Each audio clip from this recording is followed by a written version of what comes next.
Ladies and gentlemen, welcome to BWX Technologies' third quarter 2025 earnings conference call. At this time, all participants are in a listen-only mode. Following the company's prepared remarks, we will conduct a question-and-answer session, and instructions will be given at that time. I would now like to turn the call over to our host, Chase Jacobson, BWXT's Vice President of Investor Relations. Please go ahead. Thank you. Good evening and welcome to today's call. Joining me are Rex Geveden, President and CEO, and Mike Fitzgerald, Senior Vice President and CFO. On today's call, we will reference the third quarter 2025 earnings presentation that is available on the Investor section of the BWXT website. We will also discuss certain matters that constitute forward-looking statements. These statements involve risks and uncertainties, including those described in the Safe Harbor provision found in the investor materials and the company's SEC filings. We will frequently discuss non-GAAP financial measures, which are reconciled to GAAP measures in the appendix of the earnings presentation that can be found on the Investor section of the BWXT website. I would now like to turn the call over to Rex. Thank you, Chase, and good evening to all of you. I'm excited to report another strong quarter for BWXT, showcasing the effectiveness of our battle plan strategy and our leading position in nuclear solutions for the global security, clean energy, and medical end markets, all of which are enjoying unprecedented demand. Third quarter financial results exceeded our expectations, driven by focused execution and revenue growth in both government and commercial operations. We delivered 12% organic revenue growth and roughly 20% adjusted EBITDA and earnings per share growth, alongside robust free cash flow generation. Book-to-bill was a stout 2.6 this quarter, driven by large multi-year national security contracts for the production of defense fuels and high-purity depleted uranium in our special materials line of business. This led to a total backlog of $7.4 billion, up 23% from last quarter and up 119% year over year. Our year-to-date financial results, deep backlog, and unprecedented end market demand position us to enter 2026 from a position of financial strength. Our preliminary 2026 outlook calls for another year of record financial results with a posture to exceed our medium-term financial targets. Turning to segment results and market outlook. Government operations revenue was up 10% and adjusted EBITDA was up 1%, both ahead of expectations. In the naval propulsion business, our teams are intensely focused on meeting delivery commitments for submarine and aircraft carrier programs and driving operational excellence. In addition to traditional process optimization strategies, we are finding new ways to leverage artificial intelligence and advanced manufacturing to drive efficiencies around quality control and workflow in our facilities that will lead to improved productivity, throughput, and margin performance. Technical services is on a growth trajectory powered by a win streak that unfolded over the last several years. Our team began transition for the Strategic Petroleum Reserve M&O contract in early October, and a BWXT-led joint venture, which includes Kinectrics, is in the preferred bidder period, which is the transition period for management and operations of the Canadian nuclear laboratories. We expect to assume full operational control before the end of the year. In micro-reactors and advanced nuclear technologies, the market is evolving positively. We are currently manufacturing the reactor core for Pele, which is on track for delivery in 2027. Related to Pele, last month, the Army announced the Janus program, which aims to deploy a nuclear reactor on a military installation no later than September 2028, building on lessons learned for Project Pele. BWXT's qualifications should be a differentiator for Janus and other important national security projects that are within our cost and capital risk tolerances. During the quarter, we announced a collaboration with Kairos Power to commercially optimize TRISO nuclear fuel production. We are excited to have a partner that is aligned with Google. BWXT is currently producing TRISO fuel for Project Pele and a variety of other customers and will continue to evaluate options to enter the commercial market on a larger scale as the demand for advanced reactors grows. Lastly, over the last several quarters, we pointed to our special materials business line having some of the most exciting growth opportunities within the company. I'm pleased to say two of these opportunities, both within the NNSA, materialized during the quarter. First, we were selected for the Defense Fuels contract valued at $1.5 billion to establish a domestic uranium enrichment capability for defense purposes. We booked the first task order under the contract and are building a centrifuge manufacturing development facility in Oak Ridge, Tennessee. Over the next several years, our focus will be on centrifuge manufacturing and designing and licensing a plant for defense uranium enrichment. Second, we were awarded a $1.6 billion 10-year contract to supply high-purity depleted uranium to the NNSA. This is a direct result of our foray into special materials and our deliberate strategy of expanding into the depleted uranium assay through the AOT acquisition. Under this contract, we will build a manufacturing plant adjacent to our existing facility in Jonesboro, Tennessee, capable of producing up to 300 metric tons of high-purity depleted uranium per year that will be used for multiple defense purposes. These are both exciting long-term projects for BWXT, not only for the revenue growth, but also the demonstration of trust our customers put in BWXT to execute on mission-critical national security programs. Turning now to commercial operations. Reported revenue grew 122%, and organic revenue grew 38% year over year, driven by the Kinectrics acquisition, strong growth in commercial nuclear power, and medical isotopes. BWXT medical revenue grew double digits, driven by PET and other diagnostic product lines, for which the outlook remains favorable. We expect this trend, along with the increasing therapeutic isotope sales for clinical trials, to support continued revenue growth in 2026. Consistent with our commentary last quarter, the Tech-99 development is progressing nicely and is on track for an FDA submittal in the near future.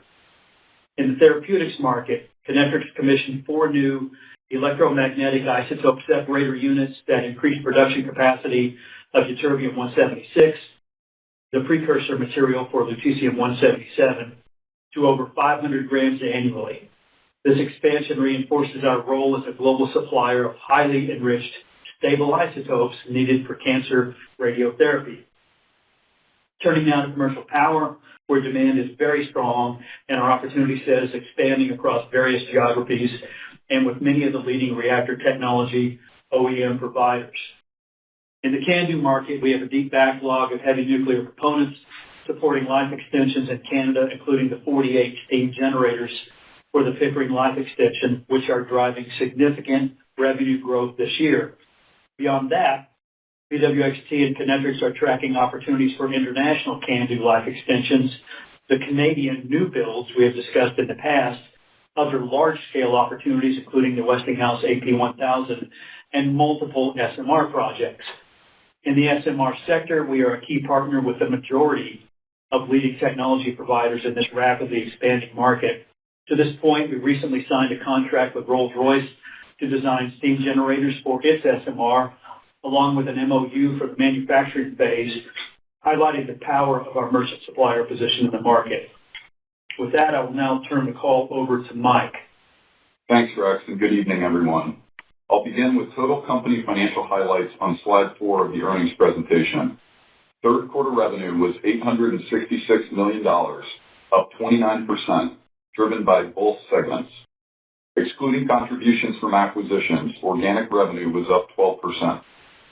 Adjusted EBITDA was $151 million, up 19% year over year, driven by robust double-digit growth in commercial operations, a modest increase in government operations, and lower corporate expense. Adjusted earnings per share were $1, up 20%, driven by strong operating performance. Non-operating items were neutral on a net basis. Our adjusted effective tax rate in the quarter was 23.6%, and we continue to expect a tax rate of approximately 21% for the year. In 2026, given a greater percentage of international earnings following the Kinectrics acquisition, we expect our tax rate to be slightly higher year over year.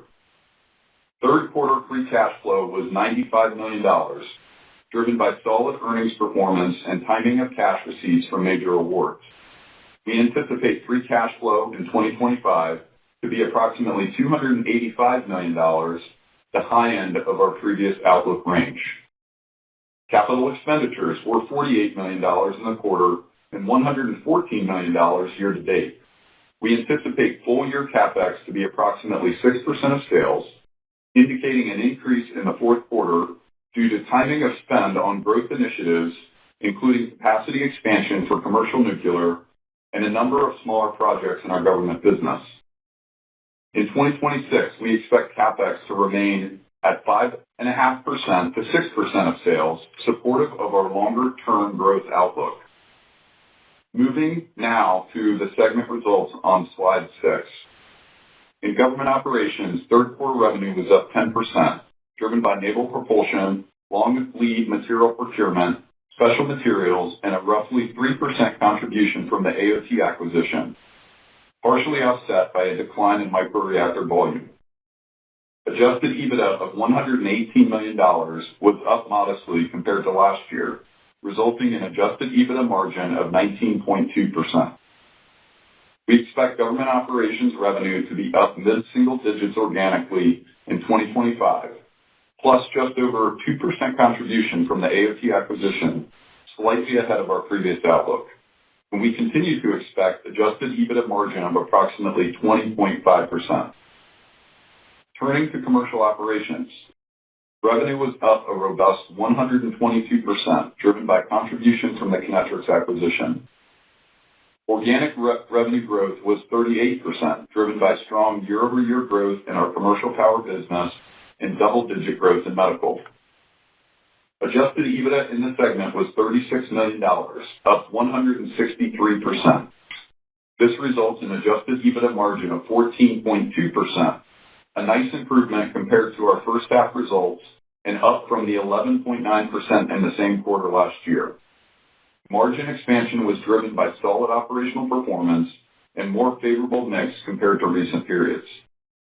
We now anticipate 2025 commercial revenue to be up approximately 60% compared to last year, driven by high teens organic growth and contribution from Kinectrics, which is performing slightly ahead of our expectations since the closing of the acquisition in May.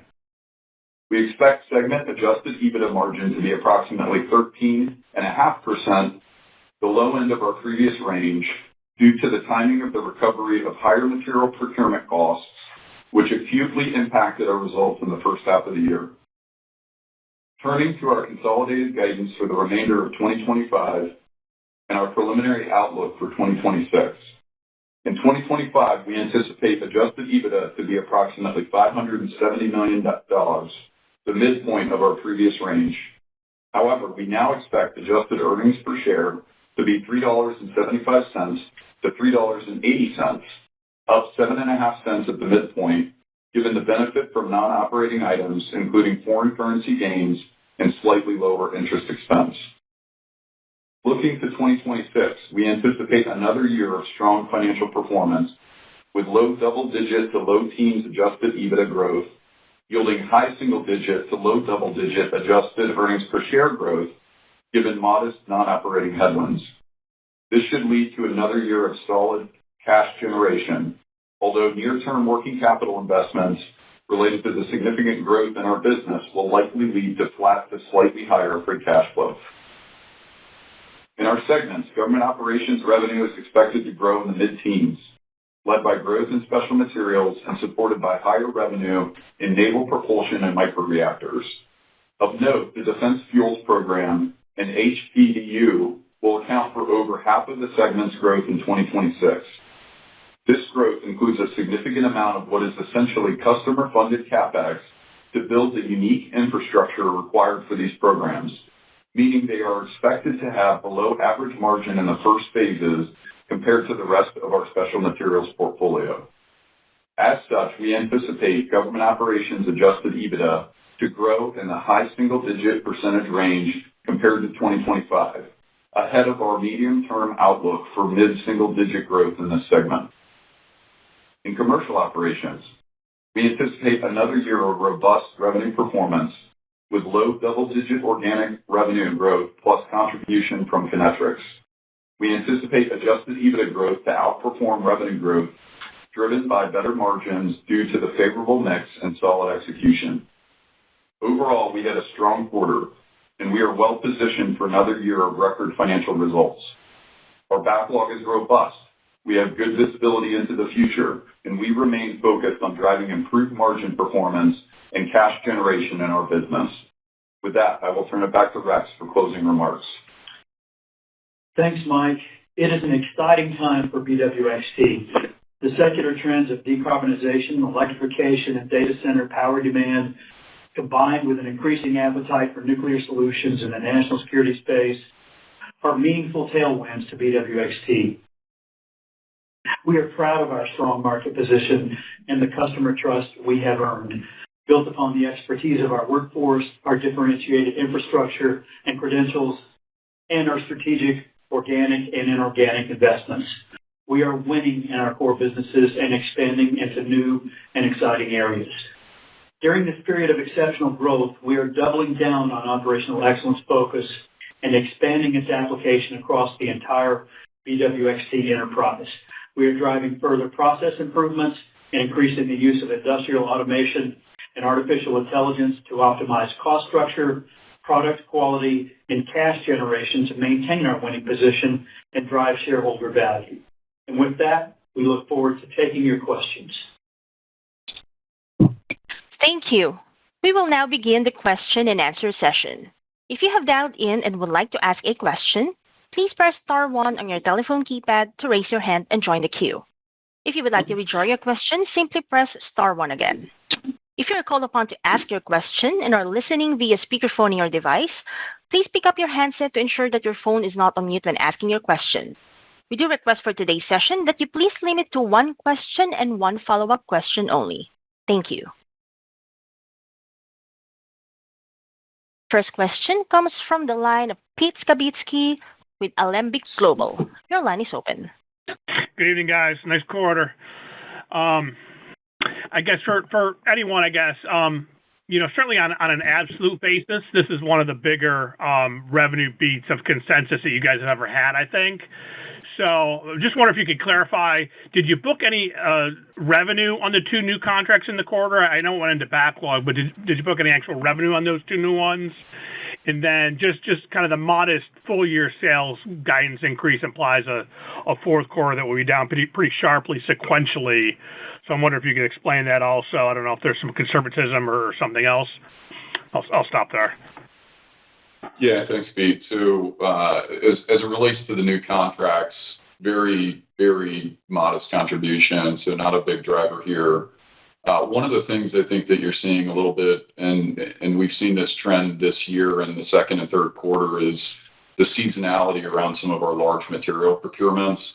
If you remember, what we've discussed in the past is as we enter into our pricing arrangements, we ultimately will work to get some of those long lead material procurements done as quickly as possible to lock in pricing.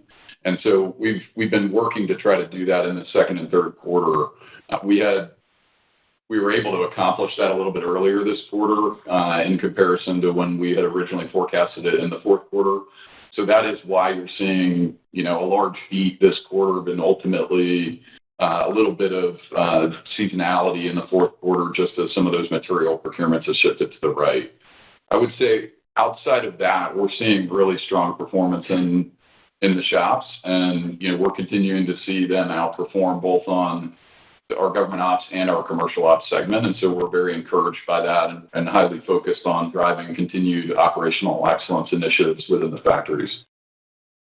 Okay, just one last one for me, maybe for Rex. Hey, Rex, in the new Janus program, it seems like this is supposed to be kind of a co-co arrangement, which I know you guys typically don't like to actually operate reactors in the field. So I'm wondering kind of what the approach is going to be for BWXT here, and maybe it's just a simple teaming agreement is all that's needed, but was curious as to your thoughts on that. Yeah, hi, Pete. We certainly do intend to compete for that Janus program. It's very interesting. The government's obviously looking at putting a number of reactors at a number of different sites. and I think they'll pick at least 2 contractor teams for that. Yeah, we typically don't own and operate reactors. That's normally the job of the nuclear utility. So it'll be a matter of finding the right teammates to go after that opportunity, but we'll do that, and we'll go in and compete hard for it. Got it. Thanks so much, guys. Thank you.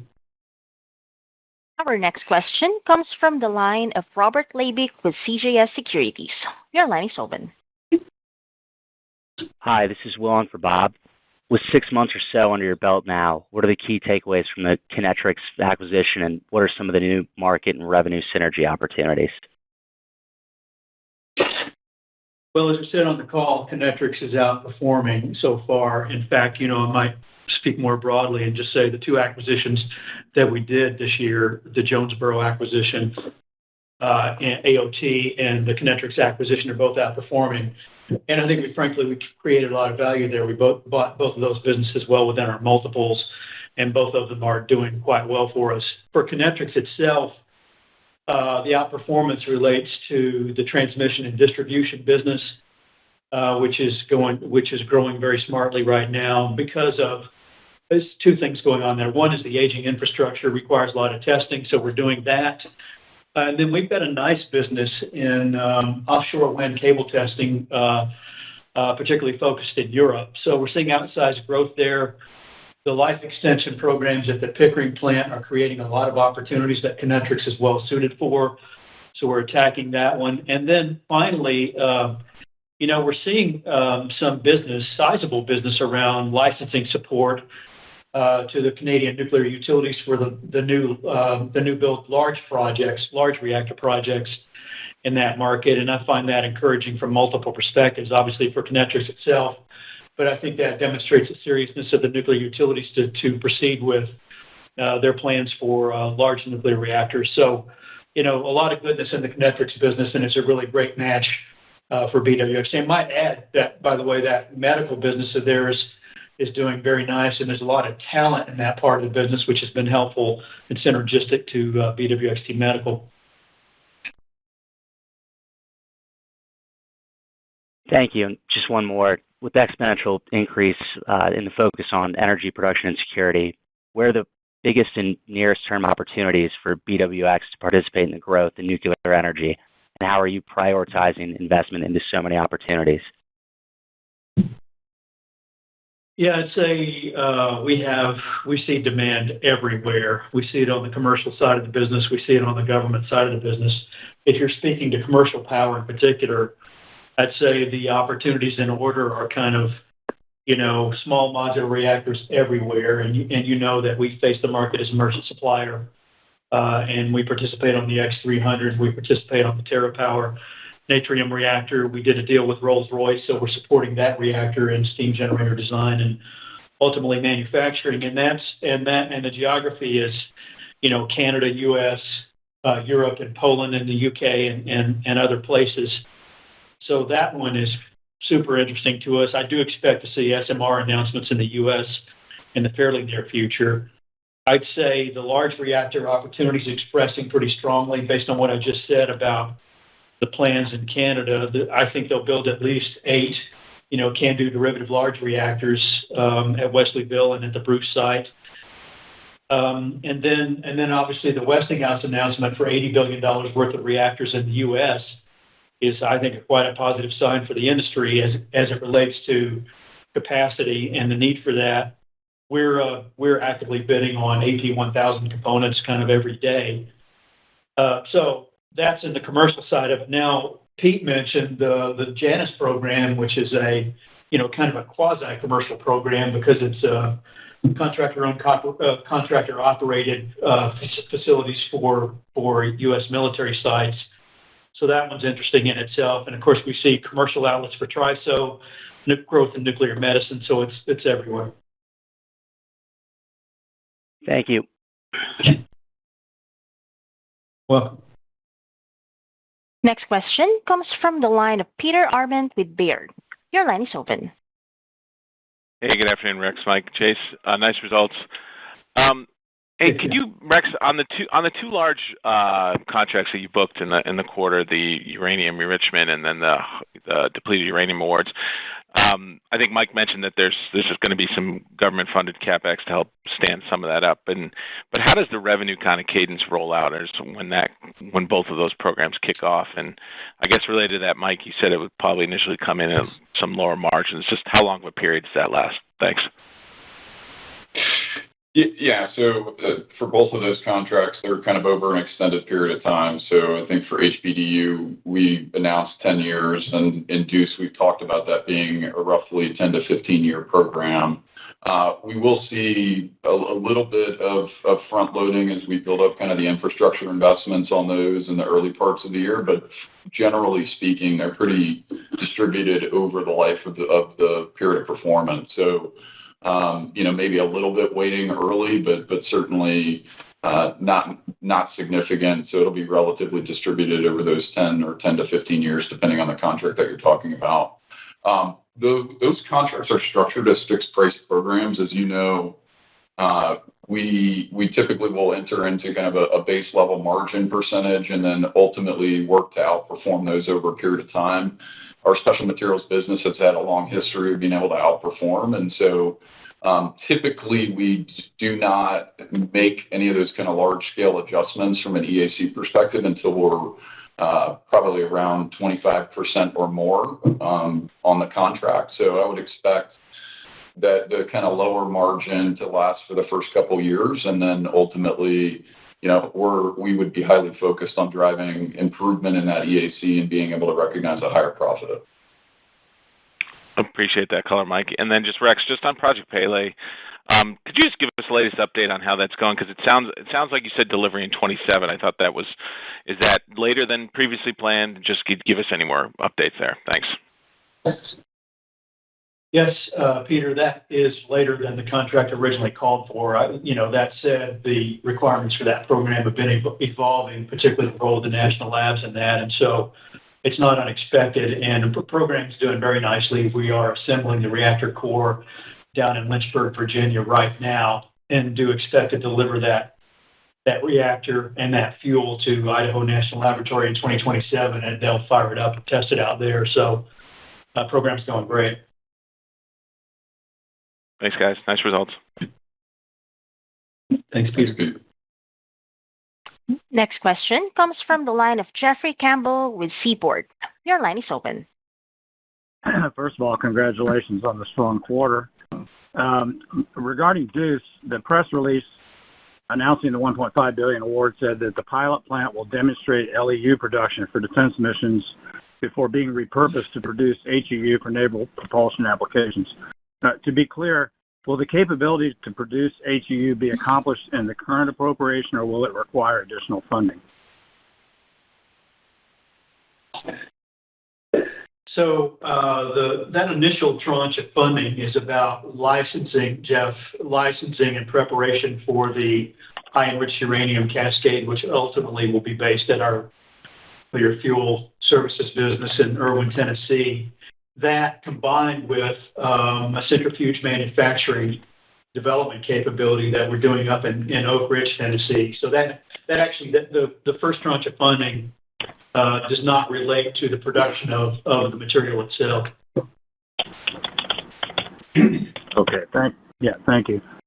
And regarding the 4 new second-generation electromagnetic isotope separator units that you announced being commissioned by Connectrix, does the entirety of that 500 kilogram of ytterbium output now belong, or will it belong to BWXT Medical? And were there any noteworthy differences between the first and the second generation EMIS units? Yeah, that's 500 grams of output. The ytterbium-176, which of course is the base material for lutetium-177. So it's an important precursor for that nuclear medicine product. It is there's no essential difference between this generation and the prior generation. It's really just an increase in capacity of about 500%, by the way. So it's an impressive capability.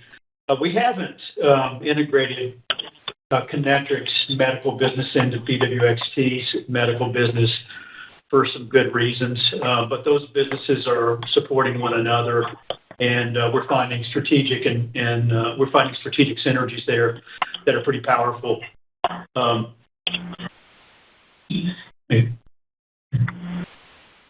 Okay, thank you. You're welcome.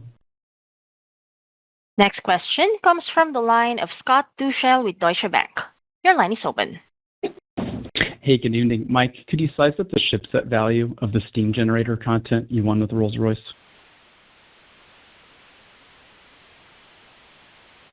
So we haven't given specifics around that. I think, Scott, when we talk about the SMR opportunity with Rolls, we've discussed kind of similar to the rest of our SMR, in the $50 to $100 million range. I think we're, squarely in the middle of that as it relates to the Rolls content. So we feel comfortable kind of being in that range from a Rolls perspective, but we haven't disclosed, the specifics. Okay. And then the press release announcing that win discussed a localization plan for future manufacturing work. I think most of what Rolls-Royce is currently bidding on is for reactors in Europe. So is the implication here that you may elect to build out a manufacturing footprint in Europe if the demand is there? Yeah, I think Scott, we were evaluating that and other opportunities for localization. That seems to be the trend in commercial nuclear power. So we certainly are considering it. Okay. And then last question, sorry to be a pig, but Mike, can you walk us through the puts and takes on 2026 free cash flow that result in that guide of flat to slightly up? I heard some of the pieces in the script. I'm just curious if you could put a bow on it for us. Yeah. So I think, we've seen a pretty significant step change over the last couple of years. As we mentioned in our investor day, our kind of medium-term outlook was to see, a continued kind of 1 day and call it cash conversion cycle days, which is the internal metric that we use. That's roughly about a $10 million improvement each year. We've seen a sizable improvement going from 23 to 24 and then from 24 to 25. If you remember, we started the year at low into the range of 265. Now we're guiding to 285 approximately for 25. So part of this is driven by some of these investments in the newer contracts. We are able to negotiate some milestones on Deuce and HPDU that are hitting in the fourth quarter of 25, which is good, but it creates a step function as you look into next year in just the timing of when you get to that next milestone. And so that's a little bit of what we're seeing. In addition to that, we're going to be on a little bit higher end of the range on CapEx. We went up to 6% for this year. We'll be 5.5% to 6% of revenue for next year. So you're seeing a little bit of, CapEx as we continue to invest in our growth initiatives across the board.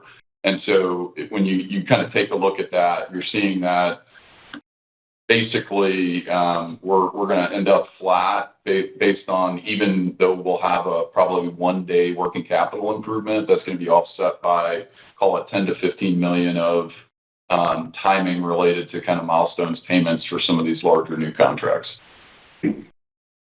Thank you. Next question comes from the line of Jeff Grampe with Northland Securities. Your line is open. Evening, folks. Thanks for the time. I'm curious, when we look at this 26 outlook, what do you guys view as kind of the main risks to achieving that outlook? And then maybe this is more of a 25 discussion point, but does an extended government shutdown represent a risk at all to this year's or next year's outlook? Thanks. Yeah. So I think I'll start with the second question just on the government shutdown.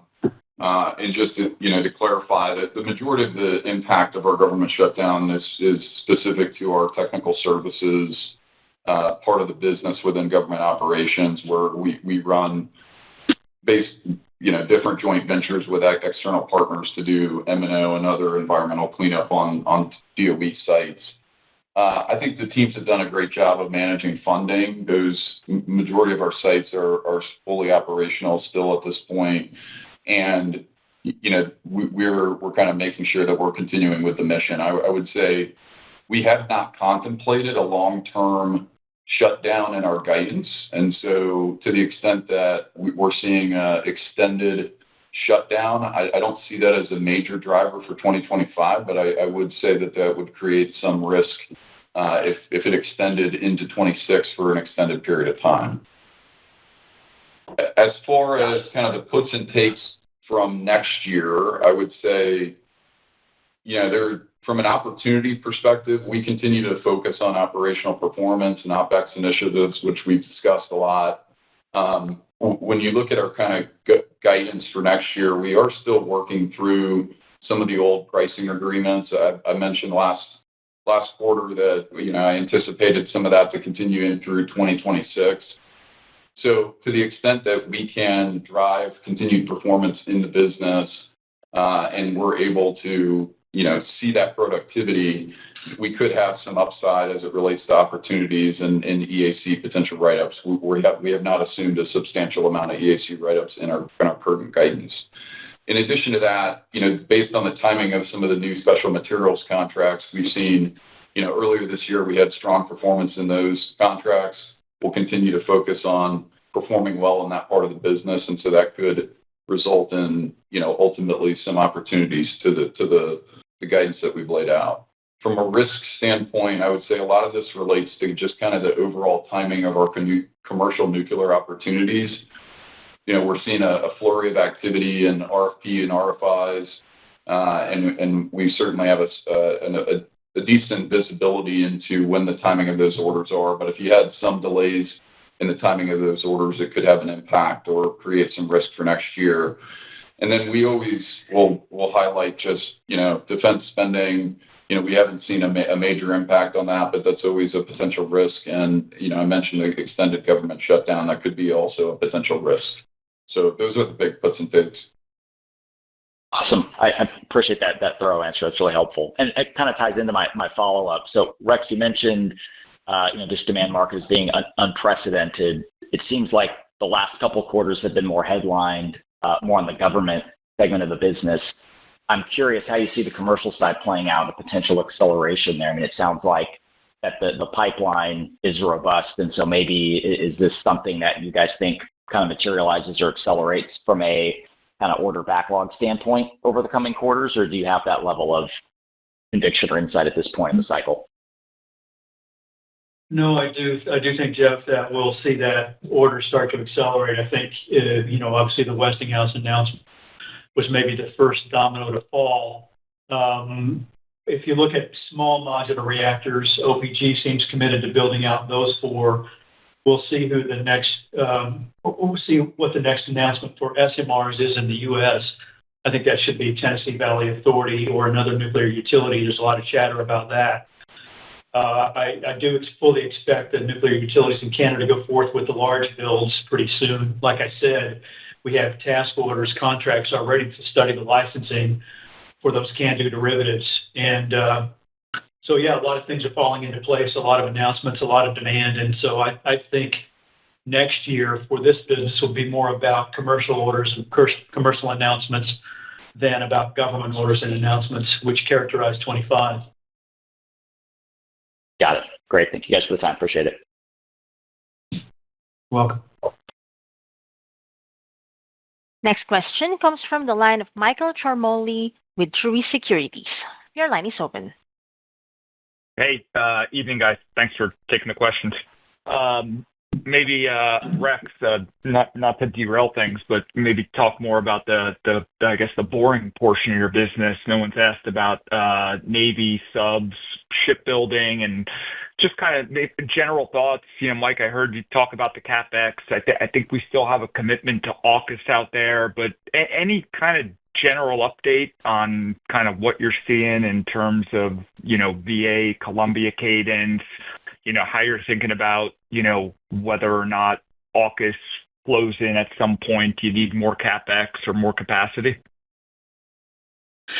Yeah, thanks for the question, Mike. I think it's taken quite a positive turn here in the last quarter. Our boring business in naval nuclear propulsion.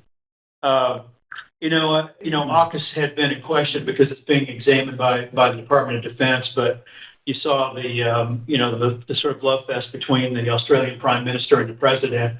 It looks like AUKUS is absolutely going forward now. We're also seeing at the same time, we're seeing positive things at the shipyards at both GD and HII seem to be turning the corner on production. And I think that's quite a positive for all of us. And then, of course, there's that announcement, that surprise announcement about South Korea and the idea that the South Koreans have built a shipyard for nuclear-powered submarines in the U.S. Now, that thing is not well formed from my perspective, but we don't know what that looks like yet. But to the extent that the U.S. is involved in the nuclear propulsion system, that could be an interesting opportunity for us. And so I see a lot of upside in the business relative to a couple of quarters ago. We do need more capacity to meet the demand for the AUKUS program, and we do have CapEx projects that are underway with our customer at Naval Reactors for that purpose. So there's a bit of that going on already. So full steam ahead. Got it. And then just one more, Mike. I think I've got this. I mean, the implied government EBITDA margins, look to be down next year. Sounds like it's just the front end loading of some of that lower margin work and, maybe even some of the other pilot progression projects. But is anything changing, with that core Navy business, or is it really just kind of some lower margin startup contracts that's weighing on the margins? No, that's exactly right. If you look at 2026, most of it is mixed pressure. Half of the revenue growth is driven by Deuce and HPDU. And as we mentioned, we start off at a pretty low margin, and then would anticipate higher positive EACs in the future. I would say, in addition to that, we are still dealing with a little bit of just the burn off of the pricing arrangements that we had entered into shortly before COVID, before we saw significant labor costs and those types of things. And so, as I mentioned before, that mix will start to change next year. And, as we work through that and into the new pricing arrangements that we just recently entered into. So we're hopeful that we're going to focus on that. The other thing I would just say is we're highly focused on operational excellence initiatives, and we have a large focus on margin improvement that we're going to be driving into the business. And we continue to focus on that every day. So we'll continue to make investments to drive performance in the business, and hopefully we'll be able to outperform and see some positive EACs next year. Got it. Helpful. Thanks, guys. Next question comes from the line of Jed Dorsheimer with William Blair. Your line is open. Hey, thanks for taking my question. And I'll echo the other sentiments. Congratulations on a great quarter here, guys. I guess just first one, if I just kind of unpack the commercial growth, I noticed that you separated out growth from Kinectrics, and specifically in your radiopharma business, that supply with Novartis, it looks, Pluvicto got off-label from pre-chemo, which expands. And so my question is, were you supply constrained in the quarter in terms of, at the precursor or for the lutetium-177? And, previously you had talked about, I think, 30+ phase 3. So I'm just wondering how we should expect radiopharma growth and whether or not that was limited by capacity. Yeah, hey, Jed, I don't think we were supply constrained for that product. We're pretty far downstream. We do the base material, the ytterbium-176, and lutetium-177. We don't produce the active pharmaceutical ingredient that goes to a customer upstream of us. But we don't feel we're not in a position of supply constraint for that product. As to how that's going to grow, I do expect lutetium growth to continue to accelerate. I can't predict that one for our business right now, but certainly there will be higher demand in the future. Got it. And then just sticking with commercial, but switching to the reactor side, it sounds, if you received an RFP for, a Rolls SMR, for example, just as an example here, or even for, an AP1000, that would obviously drive the backlog, but wouldn't contribute anything to growth next year. Is that correct? I just wanted to make sure that it seems like that would be the case, but just wanted to confirm it. In other words, 26 is a year of, RFPs, wins, and, while most of the reactor side would be Bruce and OPG up in Canada, correct? Yeah, that's correct. Yeah, that's correct. Okay. Yeah, we don't have a lot of that kind of scope in the forecast, if that's what you're asking.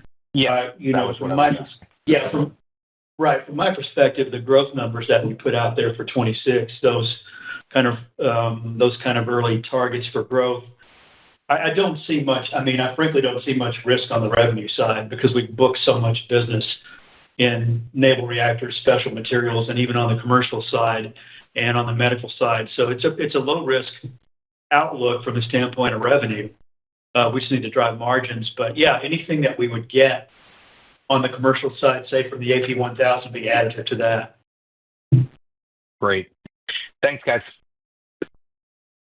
Thank you. Next question comes from the line of Andre Madrid with BTIG. Your line is open. Rex, Mike, Chase, good afternoon. Hey, Good afternoon. Could you maybe give us a status update on Draco? I know you said last quarter it kind of lives on through NASA, but we did see you guys call out some weaker micro reactor volumes in the quarter, and I wanted to know if it was attributable to this. Yeah, that's exactly right. So the Draco program, it devolved into, single agency support. It was DARPA. It was a DARPA and NASA joint program. Now it's a NASA nuclear thermal propulsion program called Sentry. And the funding hasn't really shaped up for that in a meaningful way yet. We do have some task orders under that contract, and we're able to keep our team together, but it's a lower level of revenue. And it's hard to predict what the outcome of that will be. Certainly NASA seems to be focused on lunar efficient surface power right now, and we've assembled a team to go attack that opportunity. But nuclear thermal propulsion is still a need on the civil space and national security side. So I do think that program goes forward in some form in the future. It's just hard to predict right now. Got it. No, that makes sense. And Mike, on I think you called it out earlier, but on the 80 bill nuclear partnership that was recently announced, I mean, what gains could be, captured there, if any? I mean, how do we assess that opportunity for you guys, if it is an opportunity? Yeah, we haven't given specific guidance on what the size of that opportunity is at this point. I would just add to that the opportunity there is for component manufacturing, which is obviously right in our sweet spot. So it could be, steam generators, reactor pressure vessels, those kinds of things. And so I think the opportunity set's pretty interesting, but it's not specific yet. Got it. Super helpful. I'll leave it there. Thanks, gentlemen. Next question comes from the line of Ron Epstein with Bank of America. Your line is open. Hi, good afternoon. This is Alex Preston on for Ron today. I was just curious on M&A, right? Obviously, talked through a couple times AOT and Kinectrics performing really well. Curious if you could just walk us through a little bit about the environment you're seeing, any appetite going forward for more investments. It seems like you'll be well within your sort of 2 to 3 times leverage range going even to like the end of the year. Yeah, but maybe I'll make a broad comment about that and then flip it over to Mike.